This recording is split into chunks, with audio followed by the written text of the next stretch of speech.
Nama saya Dipa Zilka Rahab, saya dari Universitas Sumatera Utara.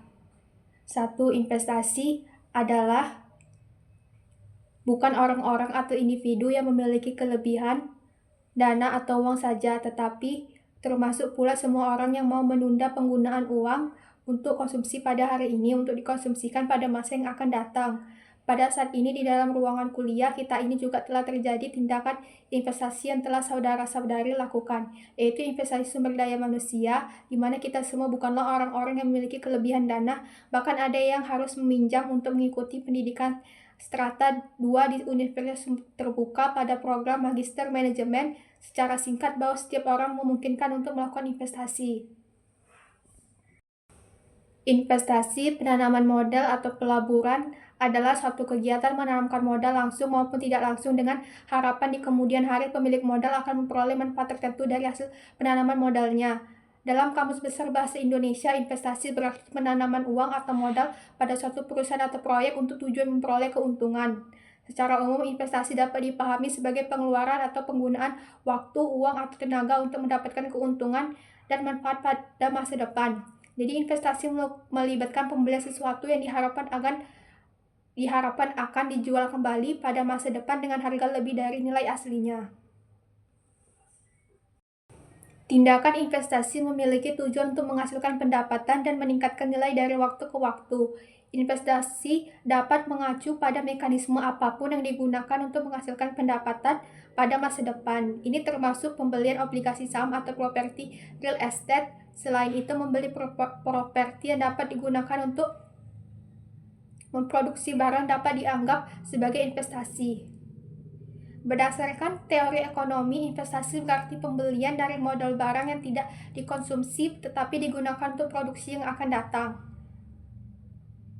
Secara bahasa, kata investasi berasal dari kata investasi yang berarti memanfaatkan. Dalam pengertian investasi artinya memberikan sesuatu kepada orang lain untuk dikembangkan, dan hasil dari sesuatu yang dikembangkan itu akan dibagikan sebagai hasil yang telah disepakati. Investasi memiliki tujuan yang bermacam-macam sesuai dengan jenis investasinya.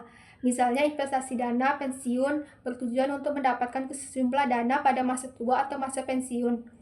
Jika investasi dilakukan oleh perseorangan, tujuannya adalah untuk mengumpulkan uang untuk membeli rumah atau tanah pada masa depan dan untuk mendanai pendidikan anak pada masa depan. Investasi individu juga bertujuan untuk mendapatkan kehidupan yang lebih baik pada masa yang akan datang, mempertahankan pendapatan dari inflasi, serta meninggalkan warisan untuk keluarga. Penanaman modal dilakukan pihak asing pada suatu negara berkembang dimaksudkan untuk meningkatkan kesejahteraan masyarakat di negara tersebut.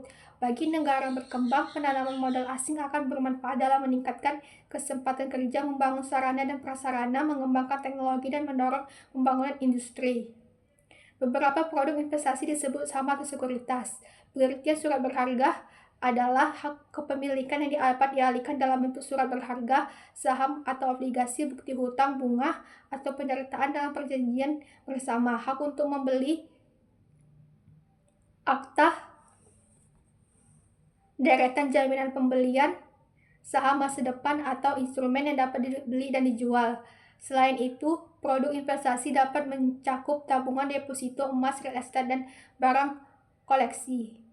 Secara umum, investasi individu dibedakan menjadi dua jenis, yaitu investasi aset berwujud dan aset keuangan. Investasi aset berwujud merupakan jenis investasi berupa benda-benda berwujud seperti kendaraan, gedung, pabrik, rumah, dan apartemen.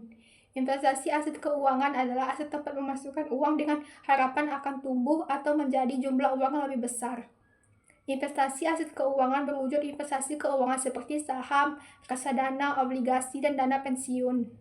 Sementara itu, jenis investasi berdasarkan kontrol terhadap perusahaan dibedakan menjadi dua, yaitu investasi langsung dan tidak langsung.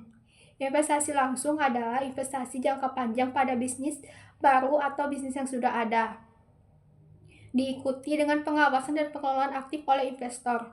Pada jenis investasi ini, usaha yang dimiliki oleh investor terutama berupa aset fisik seperti bangunan, mesin, dan bentuk lain yang mempunyai daya tahan jangka panjang atau dapat dikatakan tidak berwujud, bukan aset fisik seperti kekayaan intelektual. Ciri-ciri investasi langsung yang menonjol antara lain adalah investor mempunyai hak penuh Untuk mengelola perusahaan, investor ikut aktif dalam pengelolaan perusahaan, melakukan investasi pada perusahaan di bidang manufaktur, dan bentuk investasinya adalah benda berwujud dan sesuai dengan peraturan daerah setempat. Investasi tidak langsung adalah investasi jangka pendek yang dilakukan dengan membeli surat berharga. Investasi jangka panjang adalah jenis investasi yang membutuhkan waktu lama untuk memperoleh keuntungan dan pengembalian modal. Contoh makna investasi. 1. Aset real. 1.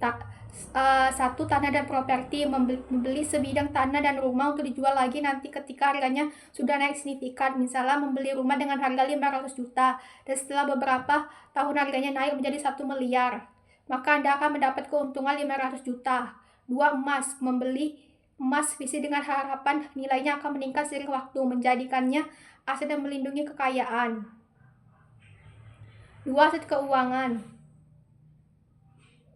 A. Saham. Membeli saham berarti membeli sebagian kepemilikan atas sebuah perusahaan.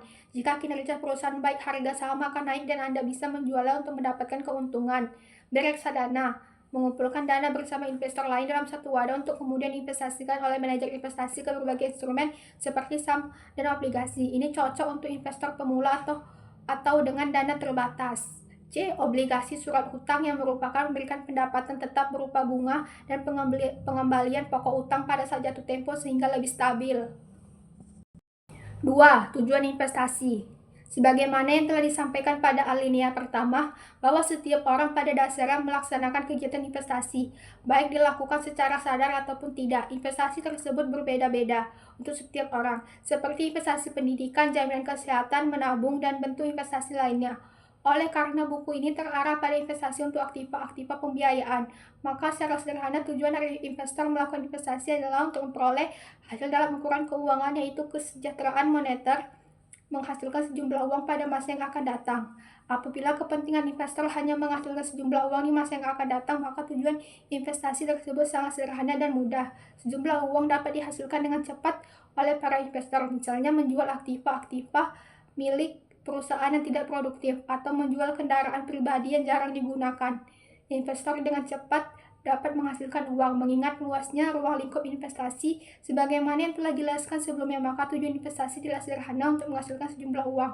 Secara spesifik, tujuan investasi adalah 1. Mencapai tingkat kehidupan yang lebih baik atau sejahtera di masa yang akan datang. Situasi ini dinyatakan sebagai aktivitas pengelolaan kekayaan yang efektif untuk melindungi kekayaan sehingga nilai kekayaan saat ini dapat ditingkatkan atau sekurang-kurangnya dapat dipertahankan di masa mendatang. 2. Antisipasi inflasi. Penurunan nilai kekayaan pada dasarnya terjadi akibat inflasi. Namun demikian, karena keberadaan inflasi, maka aktivitas investasi menjadi lebih menarik untuk dilaksanakan. Oleh karena itu, untuk meningkatkan kesejahteraan masyarakat dan pembangunan negara, maka tingkat inflasi tersebut harus dijaga agar mampu mendorong investasi, sehingga aktivitas investasi mampu mempertahankan nilai kekayaan serta mampu pula meningkatkan kesejahteraan masyarakat. 3. Mengurangi ketidakpastian. Masa depan adalah masa yang tidak pasti. Setiap orang tidak akan mengetahui dengan pasti hal yang akan terjadi di masa yang akan datang. Namun demikian, perubahan pasti terjadi di masa depan. Sehingga dengan melakukan investasi, maka investor berpeluang untuk mengurangi ketidakpastian atau perubahan arah yang dapat menurunkan kekayaan dan kesejahteraannya yang lebih besar.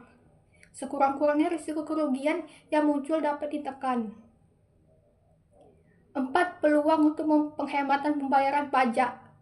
Banyak negara memberikan insentif pengurangan dan penghematan pembayaran pajak bagi setiap investor yang mau memberikan kekayaan dan dana yang dimiliki pada bidang investasi tertentu, khususnya pada sektor-sektor yang mampu menyerap jumlah tenaga kerja yang besar.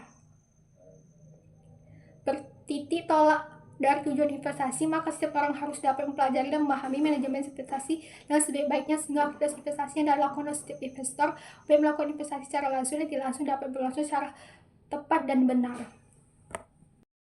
Praktek investasi yang saya miliki. 1. Deposito syariah. Deposito syariah adalah produk tabungan berjangka yang dikelola sesuai dengan syariat Islam. 2. Reksadana. Reksadana adalah instrumen investasi yang melibatkan pengumpulan dana dari sejumlah investor untuk diinvestasikan dalam berbagai portofolio seperti saham, suku, dan pasar uang. 3. Suku adalah surat utang yang diterbitkan oleh pemerintah atau perusahaan. Investor yang membeli suku menjadi kreditur dan menerima pembayaran bunga serta pembelian pokok pada jangka waktu tertentu. 4. Saham. Saham adalah kepemilikan dalam suatu perusahaan. Pemegang saham berpartisipasi dalam keuntungan perusahaan dan memiliki hak suara dalam pengambilan keputusan. 5. Properti. Investasi dalam properti melibatkan pemilikan atau pengembalian properti dengan harapan nilai properti tersebut akan meningkat seiring waktu. Terima kasih.